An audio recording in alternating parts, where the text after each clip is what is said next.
Okay, I have a notorious human rights wala with me, and he's Without the chola.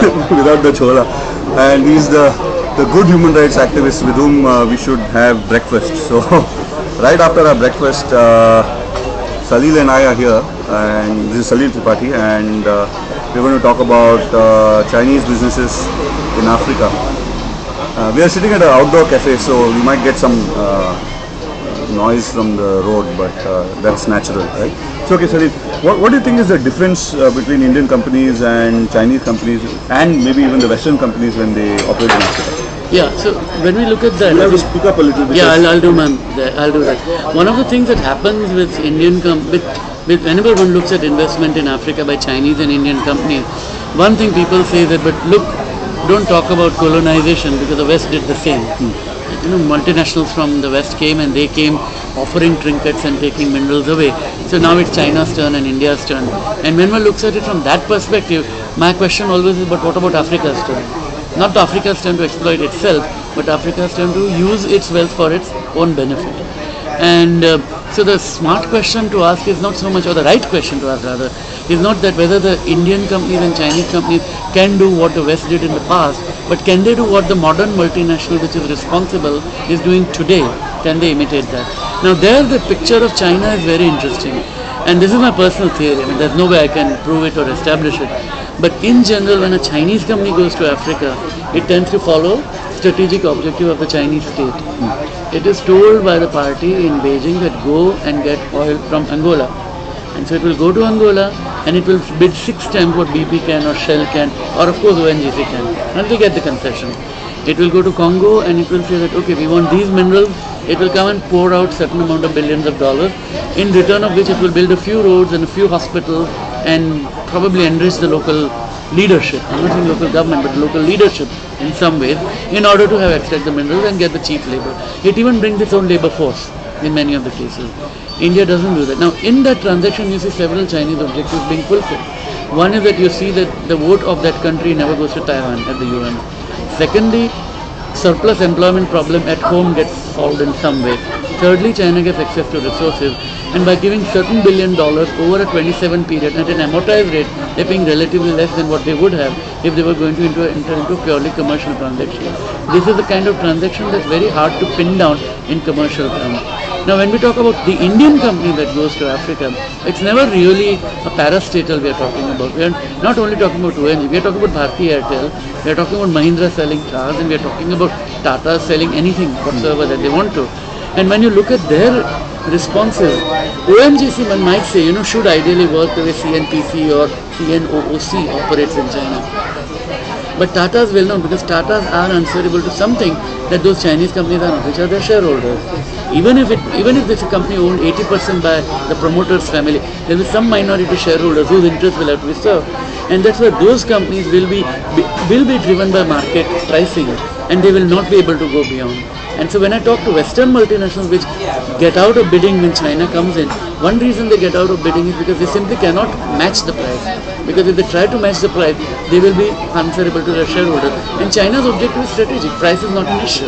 That's probably one of the key differences between the two. But if we can't, whether it's the Western companies or whether it's Indian companies, right? If they can't play by the dictator, right? You can't get an arms race into buying the dictator. Absolutely. What do they do? How would they compete? So what they have to ideally do, and this is a tough call, and it won't happen tomorrow, is to forge a relationship of some sort with the people of that country. They have to make themselves acceptable to the Zambians and not to Zambia, or the Zambian government, not to the Kenyan government, but with the Kenyans. They should feel a sense of, this is where the soft power comes in, which is, let's admit it, India has tons of, and China has very little of. Right. And the same applies with the Western companies. Right. They have the soft power. Right. Now, and indeed initially they will all be seen as the same. They will get targeted, they will get attacked and so on. But they will have to look at it in terms of what their actual impact is on the ground and start forging that kind of relationship. Yeah, but if you talk to people like Navdeep Suri from our MEA or Mukul Asher, Sushant Singh, who've written about our economic thing, right? Or Harry Broadman's famous book about the thing. The argument is that we are already doing that. Now, it's not sufficient. I mean, they're not capitalizing and not connecting the dots.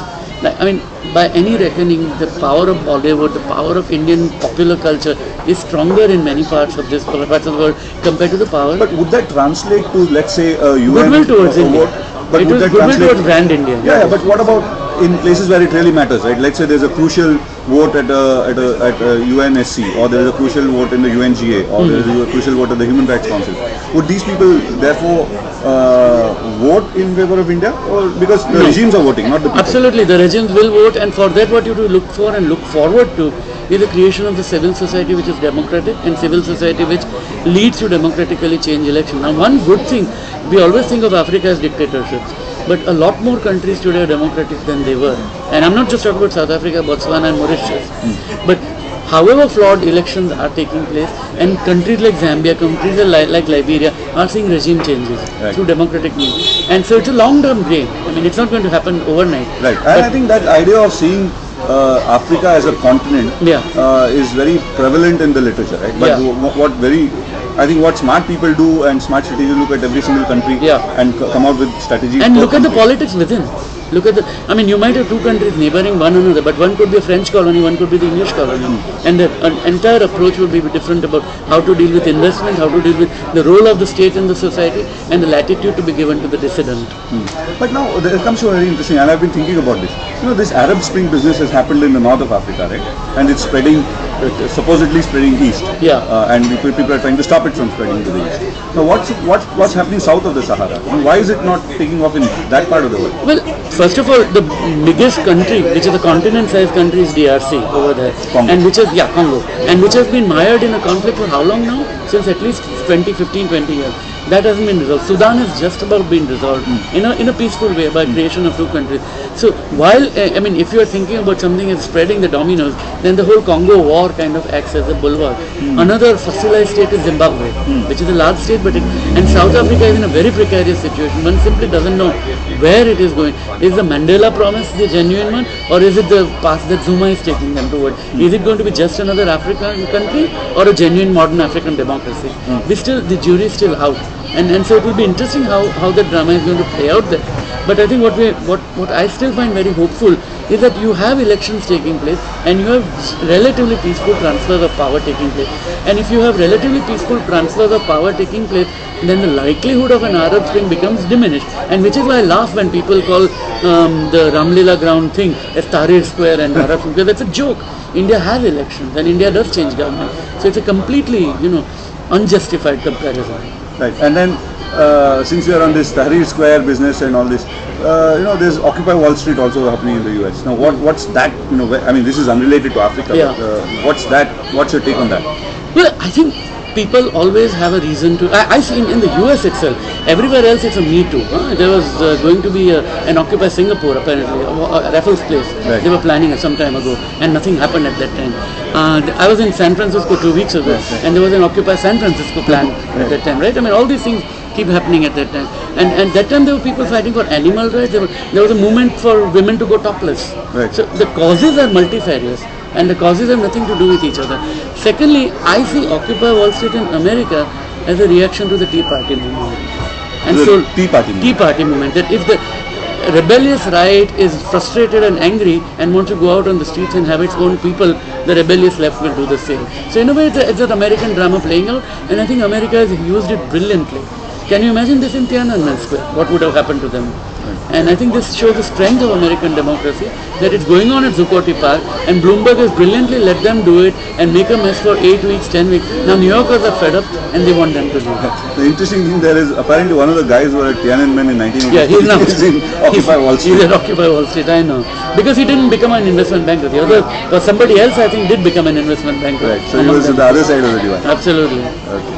Hey, so thanks. That was a good conversation with a good human rights activist. I hope we'll have more of these, Salil. Yeah, well, there's good and bad Taliban, they're good and bad human rights activists. And we always believe in negotiations. Talks must go on. Absolutely. We are argumentative Indians. We are argumentative Indians. So good to see you. Yeah.